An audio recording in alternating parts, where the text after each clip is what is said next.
Assalamualaikum warahmatullahi wabarakatuh. Nama saya Rinda Rida Pradana dari Universitas Muhammadiyah Surakarta, Fakultas Hukum, nomor induk mahasiswa C1002-10009.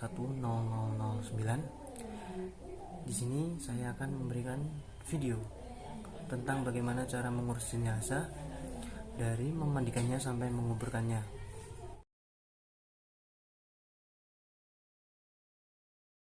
Yang pertama, sebelum menjadi jenazah, manusia pasti mengalami proses yang dinamakan kematian. Di dalam proses kematian terdapat proses yang dinamakan sakaratul maut.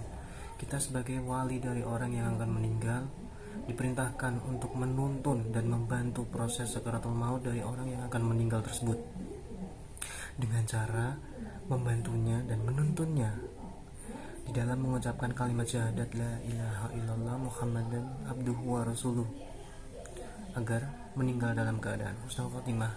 Kemudian setelah itu kita memejamkan matanya.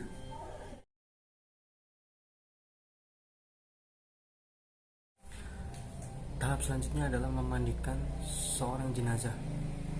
Setelah orang tersebut meninggal, maka jenazahnya akan dimandikan.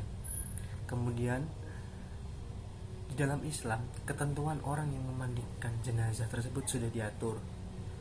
Sebagaimana jikalau jenazah tersebut pria, maka yang memandikannya adalah seorang pria. Jika jenazah tersebut wanita, maka yang memandikannya adalah seorang wanita.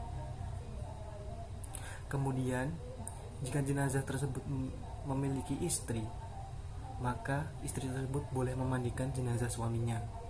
Begitupun sebaliknya. Kemudian anak kandung dari jenazah tersebut bisa memandikannya, atau jikalau tidak mampu bisa diwakilkan. Kemudian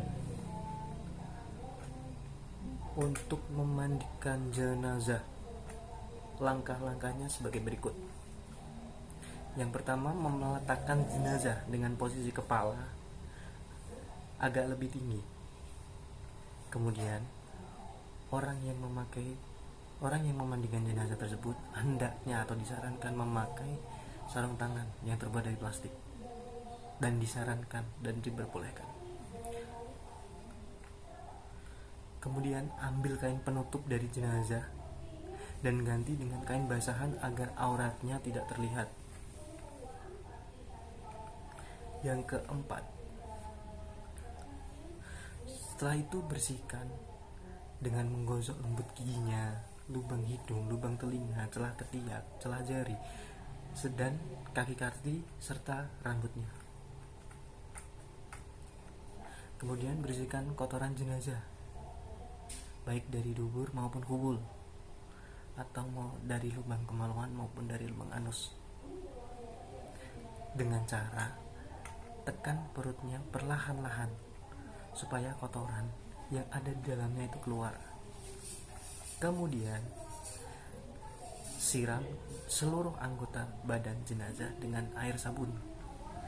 Siram atau basuh dari kepala hingga ujung kaki dengan bersih, sebelah kanan dahulu, lalu sebelah kiri masing-masing 3 kali, atau kita biasa menyebut bagian yang diwudukan.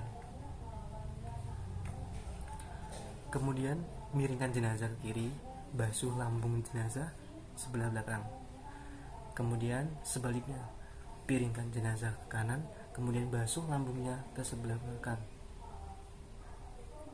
Kemudian siram lagi dengan air bersih dari kepala hingga ujung kaki. Kemudian siram dengan air kapur barus. Kemudian jenazah diwudukan seperti orang berwudu sebelum sholat. Pastikan jenazah memperlakukan jenazah dengan lembut dan membalik serta menggosok semua anggota tubuhnya. Kemudian basuhlah jenazah dengan wewangian atau air wangi, air yang beraroma wangi. Jadi di dalam memandikan jenazah ada 3 jenis air, yaitu air biasa, air kapur barus, dan air wewangian.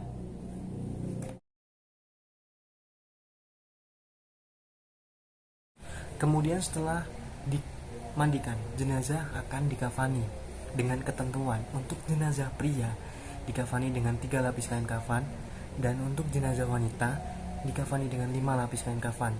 Untuk tali pocongnya sendiri bebas dan seperlunya, disarankan dengan bilangan ganjil seperti 3, 5, 7, 9, dan seterusnya.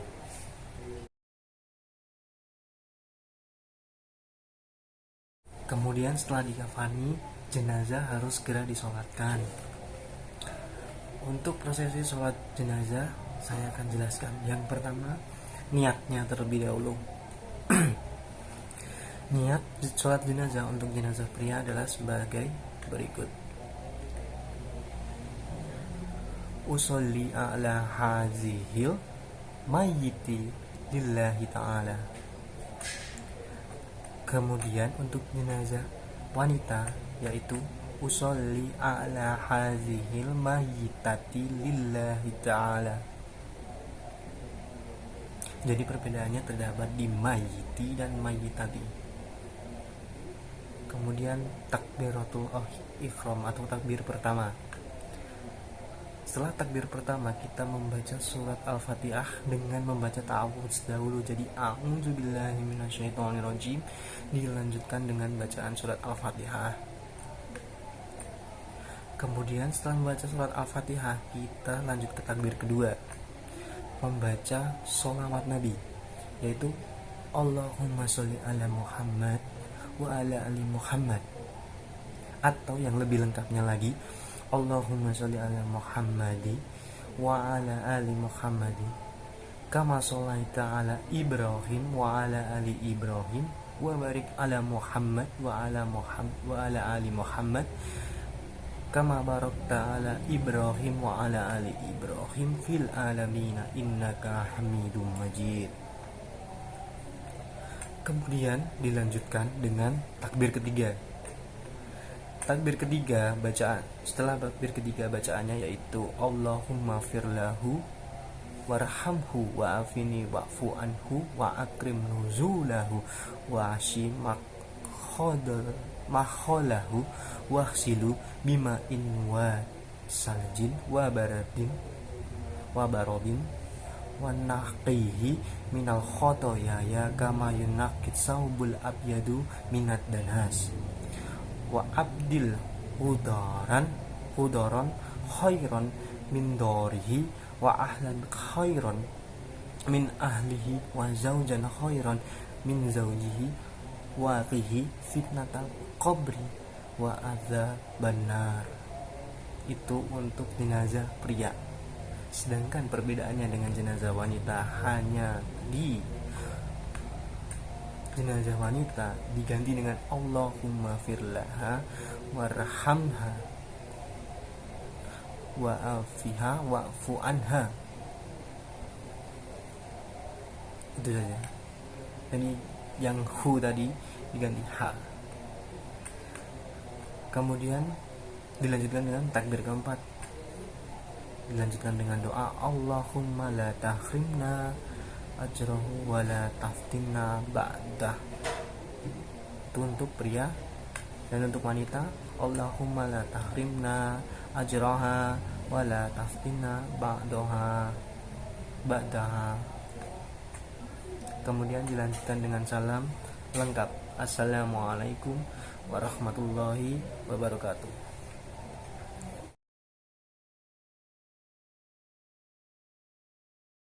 Kemudian setelah disolatkan, jenazah harus segera dikuburkan atau dimakamkan. Sebelum dimakamkan, hendaknya kita mempersiapkan lubang atau liang lahat. Kemudian dianjurkan jika jenazahnya muslim dikuburkan di pemakaman muslim.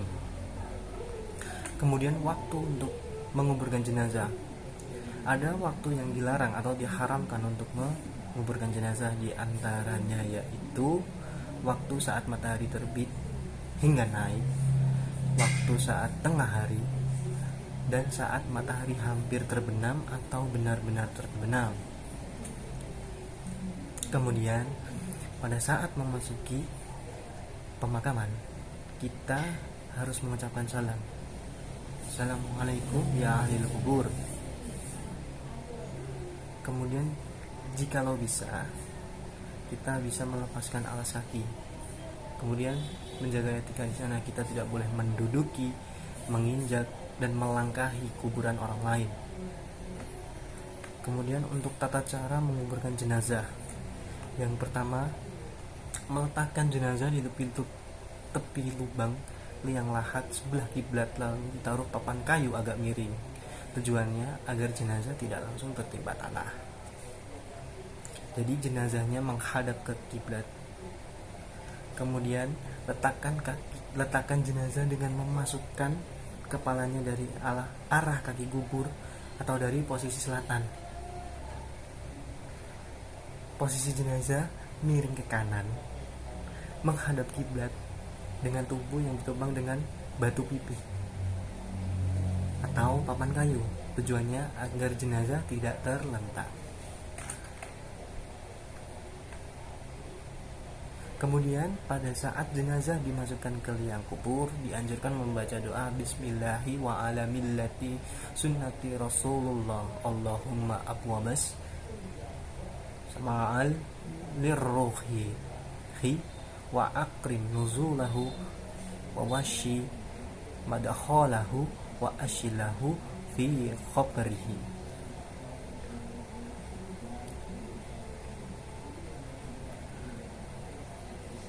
Kemudian setelah jenazah diletakkan di dalam kubur, lalu jenazah diazani dan diberi iqamah. Kemudian setelah itu jenazah boleh ditutup papan, lalu dikubur dengan tenang, lalu didoakan. Sekian video penjelasan dari saya. Apabila ada kesalahan, saya mohon maaf sebesar-besarnya. Billahi taufik wal hidayah. Wassalamualaikum warahmatullahi wabarakatuh.